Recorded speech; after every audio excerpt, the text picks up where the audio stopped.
Come. Good evening. Good evening.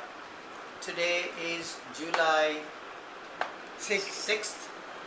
2011, Wednesday. Shubho and I have come to Kolkata to interview Mr. Naresh Chowdhury-ISPaD.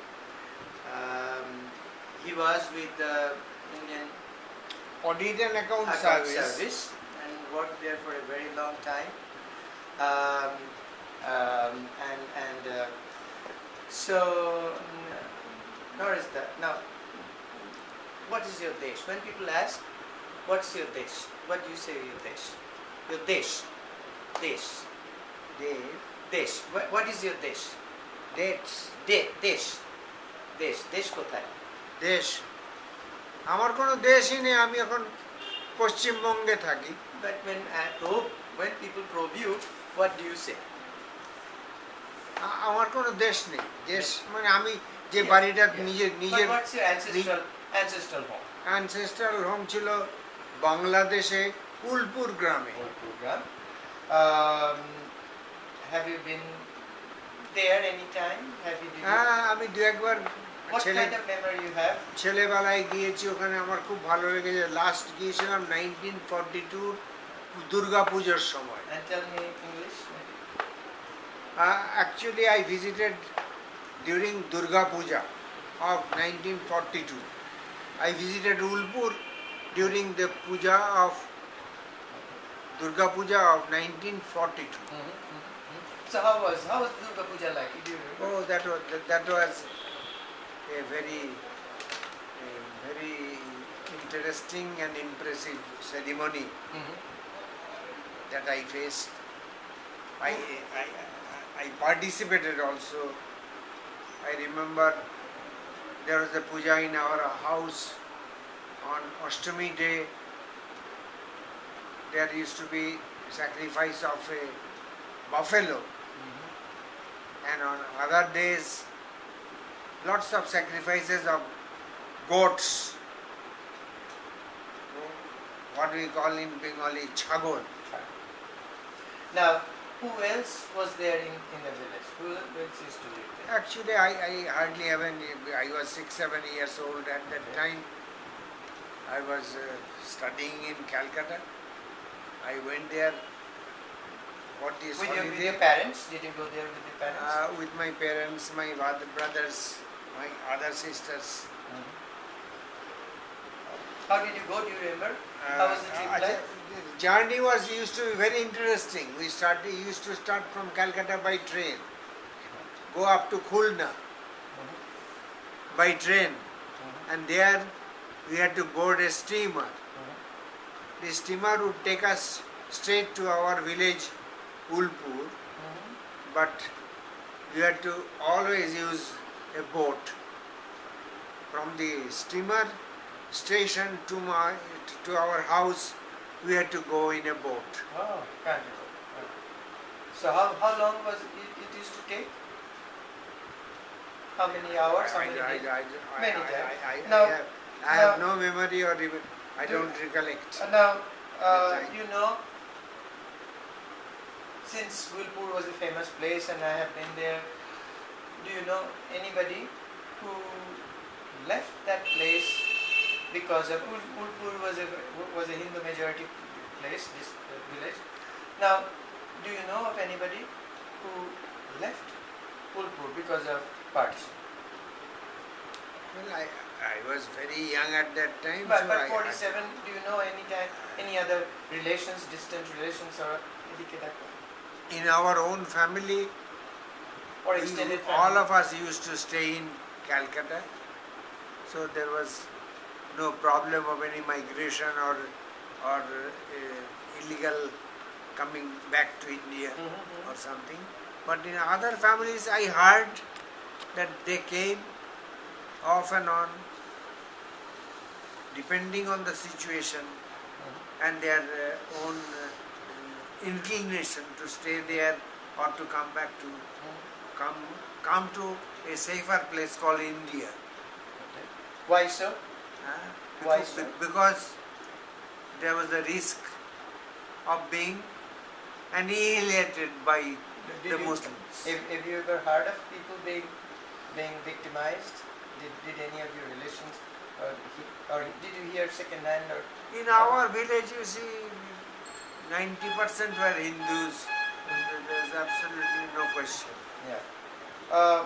So, but tell me, I hear that you had to struggle a lot when you grew up, even in Calcutta, Oh, partly. that was probably destined for me. Mm-hmm. How so? Me in the sense that I passed my matriculation examination in 1946, Mm-hmm. just before the partition. Mm-hmm. In 1947, this partition took place Mm-hmm. when I was a student of intermediate science in a Calcutta college. Mm-hmm.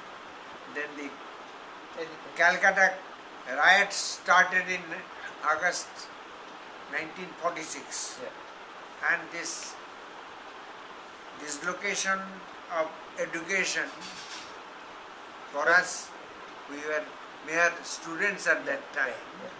This dislocation was for nearly for a year. For a year, we did not attend our classes in the Okay. college, Okay. with the result that we are automatically promoted to the second year for of the intermediate science. I was a student of intermediate science. I was also a member of the University Officers Training Corps. So, What? finally in 1948, when I took my ISC examination, I was not sure that I will be able to continue my education. And my apprehension proved to be correct. In 1948, I gave up my education, started looking for a job, Why? Why? because there was no money available in the family. My father was ill. We used to be in a joint family till 1947. In 1948, my father was the eldest of 8 brothers in a joint family. He became ill and lost his job. Therefore, the other 7 brothers decided that it will be better if they leave the elder brother out. I see. Elder brother was the only member who was maintaining this family all along, because he was an engineer and was in a very good job.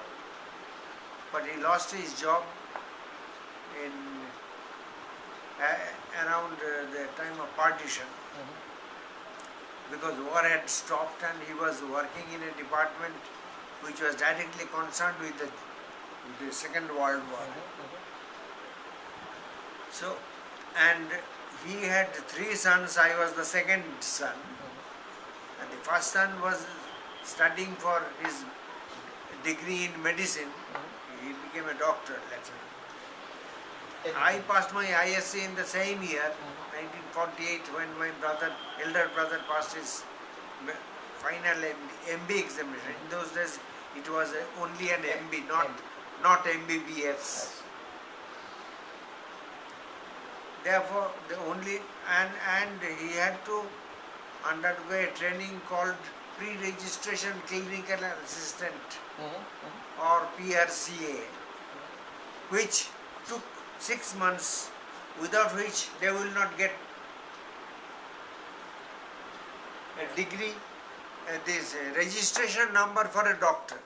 This registration number for a doctor. So only the next brother, who had just passed his ISC and was destined to become an engineer, because the elder brother was a doctor, the second brother would be an engineer, of course. But he gave up his studies and started looking for a job, and ultimately landed a job after 1 year, because what had happened in between, lots of people, unemployed people came from the army. Those who were in the Army, Navy and Air Force for the Second World War, they were discharged because of the end of the war.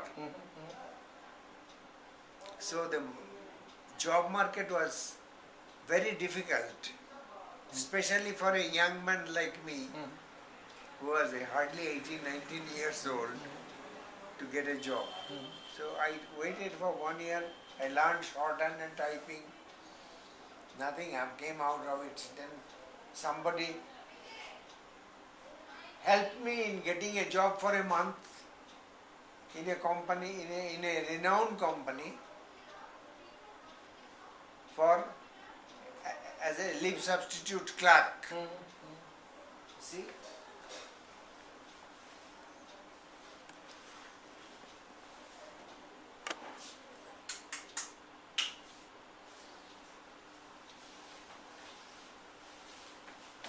For 1 month, I worked as a leave substitute clerk. That is, when somebody has gone on leave and they don't have enough leave reserve in the cadre, so they recruit somebody to work for a month.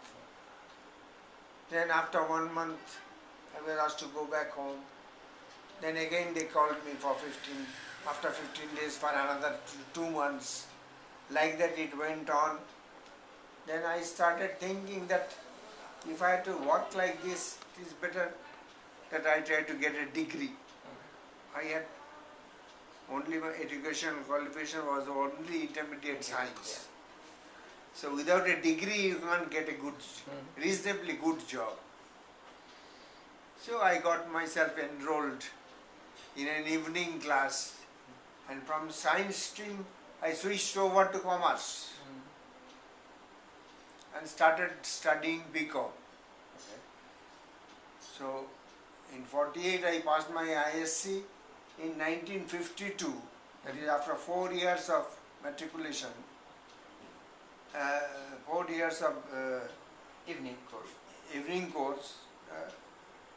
4 years after passing my intermediate examination, I got my degree. Normally, it should have come 2 years after my intermediate examination, but I got my degree 4 years after ISC, and my degree was a very good one because I got a first class in BCom. And so everybody wanted me to work. Wherever I applied, they wanted me, you come and join. So I worked for another 2-3 years like that. Then I thought that I should try for a better job on my own, without any help from anybody. So I started thinking of this All India competitive examination. So finally in 1957 I took this Indian Administrative Service and Allied Services examination, qualified. They offered me a job in the Indian Account Service, a class 1 job of Government of India, which I joined in December 1958. Okay. Now, did you ever, coming back to Ulpur, did you ever visit Ulpur later? Not at all. Never. Never. Never even after 40-50 years or something. No. I visited. My next visit in Bangladesh, next visit to Bangladesh was in 1990, when my second brother-in-law was working as a consultant in Dhaka, and I was working as a senior officer in the Government of India in New Delhi, and he invited us to go to Dhaka along with my family for a visit. But so we went to Dhaka for about 14-15 days in 1990. Okay. After 1945, 1990. 43, that was my last visit to Ulpur. I went to Dhaka in 1990. Okay. And then afterwards? Afterwards, we came back after 7 or 10 days. Did you visit recently in 2000? Again, very recently, around 2008, I visited Dhaka along with my wife, and When did you visit my Ulpur? sister and brother-in-law settled in London. We went to Madaripur and Ulpur and some places in Barishal. So did any memories? How was it Ulpur this time around? Well, I visited my old house and found it full of people, mostly Muslims, some Hindus were also there, but How was the feeling like seeing your house, somebody else living? no, I had no feeling actually. I don't belong to that place anymore. I never had any feeling that somebody else is coming, staying in my house. Yeah. I just saw that lots of people are staying there, just fine. Okay. Now in 46, Now in 46, did you see through your own eyes the rioting in Calcutta in 46 August? Yes. How yes, was it? Yes. I was staying in an area, absolutely Hindu majority area, and I remember some Muslims were killed in our area, which is the intersection of Hajara Road and Westbury Avenue. Mhm. Not Westbury Avenue, that is Sham- Rasha Road. Sham- That crossing, Yeah. some dead bodies were lying there, and after 2-3 days they started that awful stench of the dead bodies were entering our house, and it was miserable. Any other? Then I remember when our college opened, after almost about a year, once I went to my class to my college to attend classes. Suddenly we heard a lot of noise outside, and we went to the balcony in the second floor of the college and found that people were stoning a young boy about my age. That fellow was a Muslim. Somehow he had entered the Hindu area, my college area. He was stoned to death in front of my eyes. Such horrible. So could you? How did you survive? We felt very bad, but we could do nothing about it. It was so bad, so polarized. What about other areas of Calcutta? Did you visit, or you were? No, Nobody. I had absolutely. Did you ever? Were you ever felt any discrimination while in West Bengal by anybody because your ancestry was East Bengal? Nobody bothered. Nobody. Right? Nobody bothered. Now we are almost to the end. As you know, from Bangladesh, from Ulpur, huge number of Hindus have left, but not very many Muslims have left from West Bengal to Bangladesh. Why is this contradiction? Because both are Bengalis, but from one side huge migration, but not other side. Well, when I think about it, I've thought about this problem, why it has happened so. It is like this. Hindus in Bangladesh felt very insecure, whereas the Muslims in India did not really feel that much of insecurity. Nice. So That is the reason why. Initially what had happened, I remember, those who used to live in big cities in Bangladesh, when they wanted to come to India, they got offers of exchange, because government of India did nothing for the eastern sector of this East Bengal, part, Bengalis, East Bengal. They had given ample money, lots of advantages, properties and whatnot. farms and Anybody who came and declared that he had this much of money, he had this qualification, he had this property, government of India accepted everything. Whatever statement was given, that was accepted by government of India, and full compensation was given. So they got settled very nicely. In the eastern sector,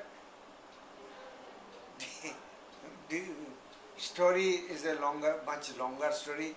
There was an pact between Nehru and Liaquat Ali in 1949, 2 years after the partition, that for East Bengal refugees, nothing need be done. They themselves will settle them, take some action and settle. So what really happened is those who were staying in reasonably big cities in Bangladesh, they got their properties exchanged by some few. Muslims who wanted to migrate to East Pakistan. Only a few, because Only a handful. Few Muslims migrated. Only a handful of people. The most of the Bengali Hindus from Bangladesh had to come and force government of West Bengal to accept them. And this whole area of Jadavpur, Taliganj and all were forcibly occupied by them. Yeah. Unfortunately, we were already staying in India, never had lived in Bangladesh. We could neither belong to that group nor the other group who were actually belong to West Bengal. So we did not get any benefit. So did anybody benefit because of the partition?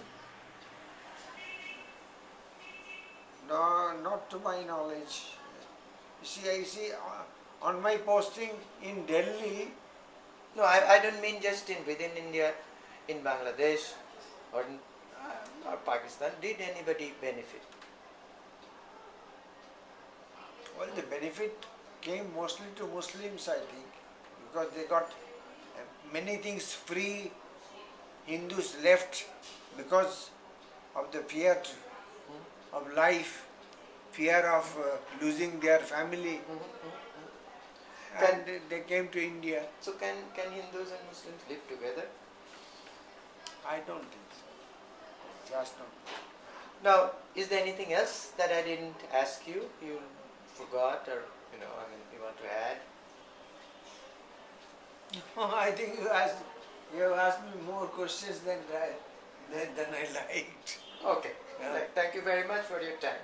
I appreciate Mr. Naresh RoyChowdhury. Thank you. Thank you.